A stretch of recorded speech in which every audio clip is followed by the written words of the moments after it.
Breaking news చూస్తున్నాం. మాజీ మంత్రి విడుదల రజనీపై కేసు నమోదుకు ఏపీ హైకోర్టు ఆదేశించింది.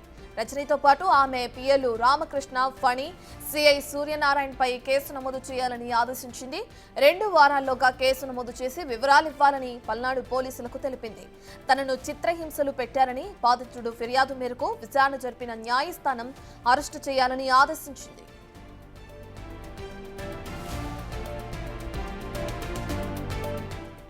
2019లో తాను ప్రశ్నించినందుకు తనను చిత్రహింసలు పెట్టారంటూ ఐటీడీపీ అధ్యక్షుడు పిల్లి కోటి ఆరోపించారు. గతంలో ఎన్నోసార్లు ప్రశ్నించినా ఫలితం లేకపోవడంతో హైకోర్టును ఆశ్రయించాల్సింది వచ్చినట్లు కూడా పిల్లి తెలిపారు. ఇక పిల్లితో పాటు అటు మా ప్రతినిధి Sai Shankar face to face. ప్రస్తుతం విడుదల రజని మాజీ మంత్రి విడుదల రజనీకి సంబంధించి హైకోర్టు ఒక కీలకమైనటువంటి ఆదేశాలు ఇవ్వడం జరిగింది. పిల్లి కోటి అనేటువంటి ఐటీడీపీకి సంబంధించినటువంటి కార్యకర్తని వేధింపులకు గురి చేసినటువంటి కేసులో ఆమెకు సంబంధించి విచారణ చేపట్టాలంటూ కూడా పల్నాడు జిల్లా ఎస్పీకి కూడా ఆదేశాలు ఇచ్చినటువంటి పరిస్థితి ఉందనే విధంగా కూడా పిల్లి కోటి చెప్తున్నారు. అసలు ఏం జరిగింది, ఆయన హైకోర్టుని ఎందుకు ఆశ్రయించడం జరిగింది అనేది మనం మాట్లాడేటటువంటి ప్రయత్నం చేద్దాం. ఏంటంటే ఏం జరిగింది ఆ రోజు అసలు యాక్చువల్గా మీ మీద ఆ రోజు వేధింపులు ఏంటి? సోషల్ మీడియాలో యాక్టివ్గా ఉంటాం. తర్వాత తెలుగుదేశం పార్టీ కార్యక్రమంలో ఏ కార్యక్రమం వచ్చినా ఐటీడీపీ సభ్యులు కానీ మేము కానీ కుర్రోళ్ళు ఎంతో చురుగ్గా ఉంటుంటే ఒక దురుద్దేశంతో మమ్మల్ని కావాలని నన్ను అరెస్ట్ చేసి 5 రోజులు నిర్బంధించి సిఐ సూర్యనారాయణ అక్రమంగా అరెస్ట్ చేసి 5 రోజులు నిర్బంధించి విశిక్షణ రహితంగా దాడి చేసి కొట్టింది విడుదల రజనీ. మంత్రి ఆ రోజు ఎమ్మెల్యే, తర్వాత మంత్రి, ఇప్పుడు మాజీ మంత్రి విడుదల రజనీకి లైవ్లో కొట్టి చూపింది. హెడ్ ఫోన్స్ పెట్టుకున్నల్లా ఆమె చూడటం నేను చూసాము. ఆ తర్వాత అదే రోజు పక్కనే అంబేద్కర్ భవనం ఉందండి. ఆ అంబేద్కర్ భవనంలో ఒక ఎస్సీ కమిటీ ఒకటి వేస్తున్నారు. ఆ కమిటీలో నేను పక్కన పోలీస్ స్టేషన్లో ఉన్న కొడుతుంటే ఆ కేకలు విని వీళ్ళందరూ బయటకు వచ్చి వామ్మో ఏం జరుగుతుందని భయాందోళనతో గురయ్యేదలుగా ఆ కాసేపు ఆపి మరలా తర్వాత కాసేపు ఆ కొట్టి విశిక్షణ రహితంగా దాడి చేయటమే కాకుండా తర్వాత వాళ్ళ పిఏలు రామకృష్ణ, ఫణి అనేవాళ్ళు వచ్చి దుర్భాషలాడి అసభ్యమైన పదజాలాలతో బూతులు తిట్టి దళితుడు నీకెందుకు రా మాలనా కూడా అది అని చెప్పి ఇష్టానుసారంగా మాట్లాడి థమ్సప్ దాగి థమ్సప్ నా మీద ఊసిన పరిస్థితి పోలీస్ స్టేషన్లో జరిగిందండి ఆ రోజున. కనీసం తర్వాత ఆ కేసు గురించి వివరాలు ఏదన్నా చెప్పినా ఎవరు ఆలకించే పరిస్థితి లేదు. మీ మీద జరిగిన దాడికి సంబంధించి మీరు అప్పుడు ఎవరికి కంప్లైంట్ ఇవ్వడం జరిగింది? ఆ రోజు మళ్ళా ఇక్కడే ఎస్పీ గారికి ఆ రోజు ఎస్పీ గారికి ఇచ్చాము. ఎవరున్నారు ఎస్పీ? అప్పుడు ఆయన పేరు నరసింహరావు, పేరు ఐడియా లేదు పెద్దగా. ఎస్పీ గారికి ఇచ్చాము. తర్వాత కేసు కట్టకపోతే టౌన్ పోలీస్ స్టేషన్లో ఇచ్చాం. కట్టకపోతుంటే రిజిస్టర్ పోస్ట్ చేసాం.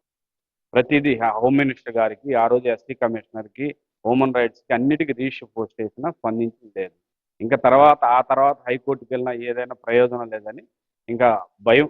ఆ 5 సంవత్సరాలు ఐటీడీపీ సభ్యుల్ని పోలీస్ స్టేషన్కి 5 సంవత్సరాల పుట్టినీళ్ళు తిప్పినట్టు తిప్పారండి పోలీసు. నిజంగానే ఆ రోజు మీరు చూసారా? విడుదల రజనీకే ఫోన్ చేశారు వాళ్ళు? చూశాను. సిఐ సూర్యనారాయణ గారు వీడియో కాల్ చేసి నన్ను కొడుతుంటే చెప్తుంటే బాగా దెబ్బ తగిలి ఏడుస్తుంటే నడిపించారు అటు ఇటు. ఆ నడిచే క్రమంలో ఆ రూమ్లో కొద్దిగా సైలెంట్గా ఉంటే శబ్దం వస్తుంది. ఏందా శబ్దం వస్తుందని ఇటు చూడంగానే ఆ ఫోన్లో ఆమె హెడ్ ఫోన్స్ పెట్టుకొని అలా చూస్తుంది నన్ను. నేను ఏడుస్తా తిరగటం, ఆ కాళ్ళు కుంటుకుంటా నడవటం, తర్వాత ఆ కాళ్ళు నొప్పులు ఉంటే ఒక గోడ ఉంటే ఆ గోడకి ఎగిరెగిరి అవి పట్టుకోమని చెప్పటం, తర్వాత కింద కూర్చోబెట్టి కాళ్ళు గెలిచే విధానం, ఇవన్నీ వీడియో కాల్లో చూస్తూ ఆమె ఎంతో ఆనందపడుతుంది. దాంట్లో నవ్వుతా చక్కగా చూస్తూ ఉందండి. ఎందుకు అంటే కూటమి ప్రభుత్వం వచ్చినా కూడా ఎందుకు ఈ కేసులు ఆమె పైన మీరు కానీ చాలా మంది కూడా కేసు నమోదు చేయమని అంటున్నారు, ఎందుకు నమోదు చేయట్లేదు అనుకోవచ్చు? అంటే ఆమె అవినీతి కూకటి వేళ్లతో పీకటానికి అన్ని రంగం సిద్ధం చేస్తున్నారనేది అధిష్టానం నుంచి వస్తున్న ప్రశ్న. ఆ ప్రశ్నకి కొద్దిగా వెయిటెన్సీ మొత్తం ఎలా చేయాలా, ఒక పద్ధతి ప్రకారం పోదాం. వాళ్ళలాగా అక్రమ కేసులు వద్దు, నిజంగా ఉండా కేసులు పెట్టుకొని చేద్దాం. అక్రమంగా మా వాళ్ళల్లో మా ఫ్రెండ్స్ మీద ఎంతోమంది మీద ఐటీడీపీ సభ్యుల్ని స్టేషన్ పిలిచి 5 సంవత్సరాలు కరోనా టైంలో కూడా రోజు ఫోన్ అసలు ఎంత ఇబ్బంది చేశారో మళ్ళీ ఇవాళ వచ్చి నంగ పలుకులు పలికి మా సోషల్ మీడియా వాళ్ళని కేసులు పెడుతున్నారు అని చెప్పేసి అని కళ్ళబుల్లి కబుర్లు చెబితే గతంలో నువ్వు చేసి ఇంతకన్నా 1,00,000 రెట్లు ఎక్కువ చేసావు. అసలుకి ఎంత భయభ్రాంతులకు గురి చేశారంటే మా కుర్రోళ్ళు అయితే కనీసం బజారుకి రావాలన్న భయపడే పరిస్థితి ఆ రోజు పోలీసులు తీసుకున్నారు. అయితే మీకు న్యాయం జరుగుతుందనే నమ్మకం ఉందా? నాకున్నది. నాకు ఎందుకంటే లోకేష్ బాబు గారు మాట ఇచ్చాడు, చంద్రబాబు నాయుడు గారు మాట ఇచ్చారు. పత్తిపాటి పుల్లారావు గారు ఖచ్చితంగా ఇది అయ్యే వరకు ఊరుకోనని చెప్పేసి ఆయన గట్టిగా చెప్పాడు. నిన్న ఎస్పీ గారితో కూడా మాట్లాడటం జరిగింది. ఖచ్చితంగా ఇది న్యాయం జరుగుతుందని. హైకోర్టు నుంచి వచ్చిన తర్వాత మీరు మళ్ళీ ఎస్పీ గారి దగ్గరికి వెళ్ళారు, ఏమన్నారు?